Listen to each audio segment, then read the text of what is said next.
quarta-feira, 5 de outubro, a gente comemorou o dia da promulgação da Constituição de 1988, que é um documento aí bastante importante na história do Brasil. E para falar a respeito, eu vim aqui no Unipam conversar com o professor Marcos Rassi, que também é coordenador dos cursos de História e Pedagogia aqui no Unipam. Bom dia, professor. Para começar essa entrevista, essa nossa conversa, eu gostaria que você explicasse para a gente o que é a Constituição e dar um contexto do período em que ela foi aprovada, que ela foi escrita e aprovada. Bom dia, é um prazer falar novamente, com a sua turma da Clube, A Constituição de 88, na verdade, foi a nossa 7ª Constituição, O Brasil é um dos países campeões aí em Constituição. Isso não é um bom sinal, porque isso significa que a gente tem que, de tempos em tempos, rever o nosso processo histórico. As nações civilizadas, elas normalmente têm uma Constituição, mas é preferível a gente ajustar a Constituição à realidade do país do que ficarmos refém de uma legislação que não se adeque ao país.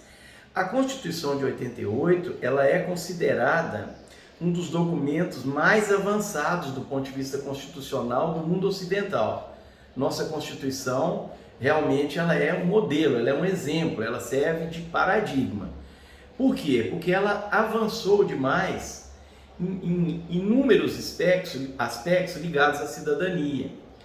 E o que é, enfim, Você me perguntou o que é uma Constituição. A Constituição, ela é o registro institucional legal das leis que vigoram no país, sobretudo uma lei chamada Magna, a Carta Magna, onde ela consta os direitos e os deveres dos cidadãos, do Estado em relação ao cidadão e vice-versa, dos entes federados, no caso os estados, o município, a questão dos direitos sociais, dos direitos políticos, dos direitos das minorias, do direito ambiental. Ela é muito ampla, é uma carta muito ampla e ela é de fato a garantia da cidadania, Recentemente houve uma discussão muito acalorada aí, sobre essa questão de quem é a guardiã da Constituição,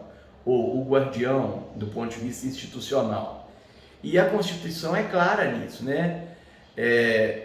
O órgão responsável para ser o guardião da Constituição é o Supremo Tribunal Federal, não é o Exército. O Exército guarda o quê? A segurança de todo cidadão brasileiro. Agora, o guardião da Constituição é a nossa entidade máxima em termos de poder judiciário. Isso é muito claro, Que é o STF, o Supremo Tribunal Federal. E em que contexto a Constituição de 1998, que é celebrada no dia 5 de outubro, foi promulgada, foi aprovada? Esse era um momento singularmente importante da história brasileira, E a gente vê até assim com um certo saudosismo, porque a gente saía da ditadura militar depois de 21 anos de arbítrio, de atos institucionais, de decretos-leis, de uma total desconfiguração do Estado democrático, porque num Estado democrático de direito, segundo até confirma a Constituição, não é função do poder executivo legislar. E o que acontecia na ditadura era exatamente isso. Mas naquele contexto ali, de meados dos anos 80, sobretudo a partir de 85, com a posse do presidente Sarney, exatamente em março de 85, os ares de democracia meio que permearam a sociedade brasileira. E a gente começou a se mobilizar estudantes, professores, trabalhadores, empresários, agricultores, todos os setores da sociedade civil, e foi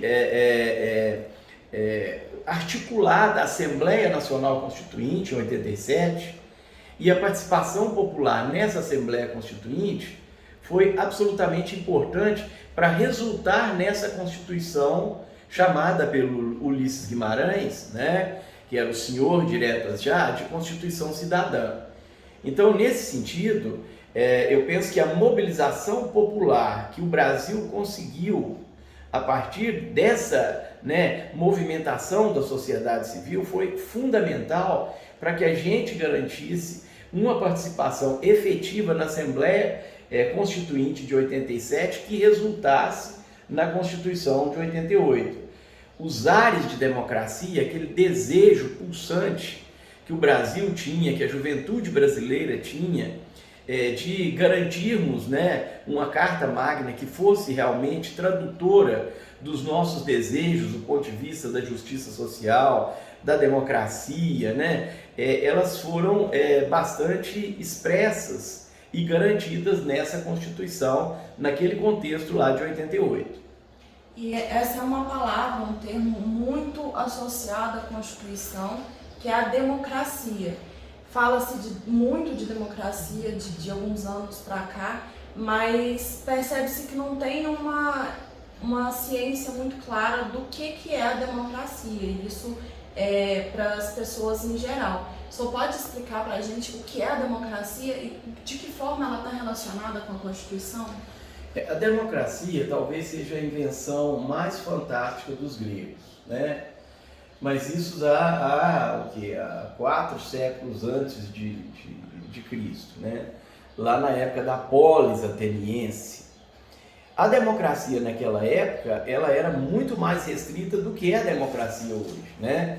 Então, o exemplo grego é muito bacana para a gente entender como é que o cidadão passa a resolver os seus anseios de forma coletiva.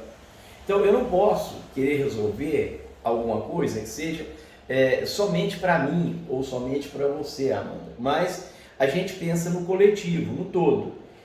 Essa é o grande insight que os gregos propuseram.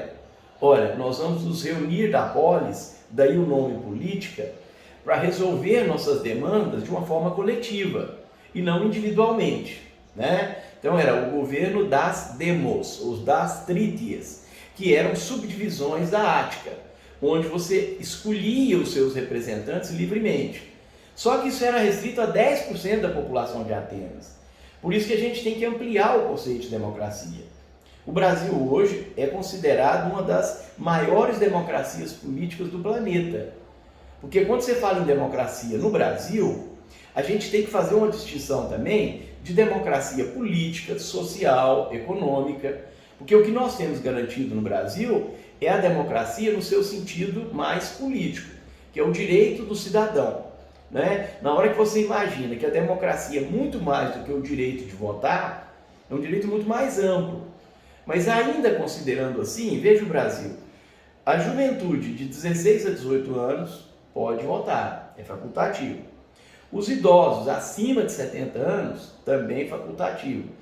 Os indígenas que nunca foram reconhecidos politicamente podem votar, desde que eles estejam no domicílio eleitoral.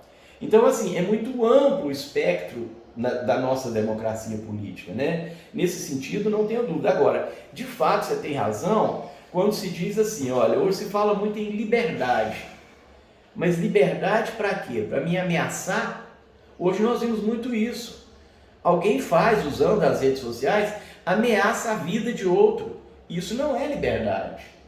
Isso não pode ser considerado liberdade. A Constituição, ela prevê nos seus direitos individuais isso, a preservação da vida. Então, há uma confusão. Eu vejo, por exemplo, jovens de uma geração que foram meus alunos, estampando nos carros ou em manifestações, intervenção militar já. Isso é um atentado à Constituição, é um atentado ao Estado Democrático de Direito, é um atentado à democracia. Então isso não tem nada a ver com democracia. Alguns falam assim, não, mas pela volta do AI-5, do Ato Institucional número 5, esse talvez seja o instrumento jurídico mais perverso da história brasileira, que permitia inclusive se torturar. Então, assim, eu acho que falta aí, talvez uma gestão melhor até da história. E aí eu confesso eu faço até uma meia-culpa do ponto de vista do nosso ofício, da gente não conseguir explicitar para a sociedade brasileira, de uma maneira bem objetiva mesmo, o que vem a ser essa questão da democracia, né? Porque a democracia pressupõe o direito às diferenças, e diferenças de tudo, de gênero, de opção sexual, de cor, de tudo que a gente imaginar, né? Mas é um respeito que a própria Constituição já prevê tudo isso. Então eu não posso, por exemplo, fechar o Poder Judiciário, fechar o Congresso Nacional em nome da democracia. Isso é um atentado, assim, né, de cortar na carne os valores da nossa Constituição. E então pode falar agora para a gente a respeito da importância da Constituição, juntamente com a sua opinião a respeito de hoje ela é respeitada tanto politicamente falando quanto no cotidiano, na prática da população? Nem tanto, viu, Amanda? Por exemplo, quando você tem um orçamento secreto nas mãos do presidente da Câmara, isso é um atentado à Constituição. É um atentado. E a olhos nus, o país inteiro vê isso. A própria imprensa vê. Por quê? Você está desviando a função do Legislativo. O orçamento secreto, veja, é uma pauta onde o Congresso, de fato, tem que se corresponsabilizar pelo orçamento. Ele não pode ser secreto. Ele não pode ser secreto. Quando o orçamento é secreto e você destina 19 bilhões nas mãos do Congresso e você não sabe para onde vai, isso é um atentado à Constituição. É completamente desviante do sentido da Constituição. Nós temos um problema sério no Brasil que é esse. Às vezes fala assim, não, mas nós precisamos de uma nova Constituição. Não precisamos. Nós precisamos fazer cumprir a Constituição que aí está. Esse é um problema recorrente, o cumprimento dela. Porque a gente, olha, quando ela foi promulgada, lá na época do presidente Sarney, a própria Constituição previa o seguinte: juros no Brasil não podem passar, em hipótese nenhuma, de 12% ao ano. O próprio governo Sarney, na época, o Plano Cruzado, 1 e 2, depois o Plano Verão, o Plano Bresser, eles praticavam juros extorsivos, muito acima de 12%. Ou seja, o próprio Poder Executivo já dava um péssimo exemplo na medida em que descumpria a própria Constituição. E isso vai num efeito cascata. Então você descumpre a Constituição hoje e fica por isso mesmo. Então eu acho que nós temos que resgatar a necessidade do cumprimento da Constituição. Porque é recorrente isso, a gente vê, né, o descumprimento dela nas 3 instâncias dos poderes, nos vários entes federados. Isso eu não estou dizendo que é exclusivamente fulano ou ciclano. Não, isso é meio que generalizado na sociedade brasileira. E atentar-se à Constituição é de extrema importância, tanto política no seu âmbito mais amplo, quanto mais específico, né, no direito de diversidade, de liberdade individual e coletiva, né? Sem dúvida. Eu penso assim, sabe, a discussão sobre a Constituição, ela deve vir ancorada numa outra discussão, que é da qualidade da nossa democracia. Qual é a qualidade da democracia brasileira? Nós precisamos nos esmerar na qualidade dessa democracia. E nesse sentido, a mobilização da sociedade civil naquele ambiente da Constituinte dá banho no que é o Brasil de hoje. O Brasil de hoje é o país do ódio, é o país de inimigos. Você tem inimizade nas famílias, inimizade nos grupos sociais. Isso é o contrário do espírito da Constituição Cidadã. A Constituição ela veio para romper com isso. Então veja, quando eu digo, né, que a gente tem que qualificar nossa democracia, é nesse sentido. Nós queremos uma democracia que pratique, por exemplo, justiça social. Isso está previsto na Constituição. Uma democracia que não tenha teto para investimento em educação. Porque investir em educação, olha a expressão, é investir. Não é você restringir. Eu estou dentro de uma universidade. Você não pode ter restrições em investimento em educação. O Brasil estava indo para quase 10 milhões de estudantes de curso superior. Essa defasagem hoje está cada vez mais gritante. Quer dizer, a qualidade da nossa democracia está comprometida. Isso é um atentado ao artigo 5º da Constituição, que garante o direito dos brasileiros em todas as faixas etárias à educação, e uma educação de qualidade, com corresponsabilidade da sociedade. Então, quando a gente pensa na Constituição de 88, nós devemos pensar também nessa questão de qualificar melhor nossa democracia. E para quem nos acompanha, seja pelo site, seja pela Rádio Clube 98, de que forma, quais indicações você faz para a pessoa estar ampliando seus conhecimentos a respeito da Constituição? Olha, nós temos inúmeros canais hoje, né? É bem verdade que a gente tem meio que disciplinar hoje a questão da informação, porque, sobretudo depois da ascensão da internet, a gente tem tudo do melhor e do pior, né?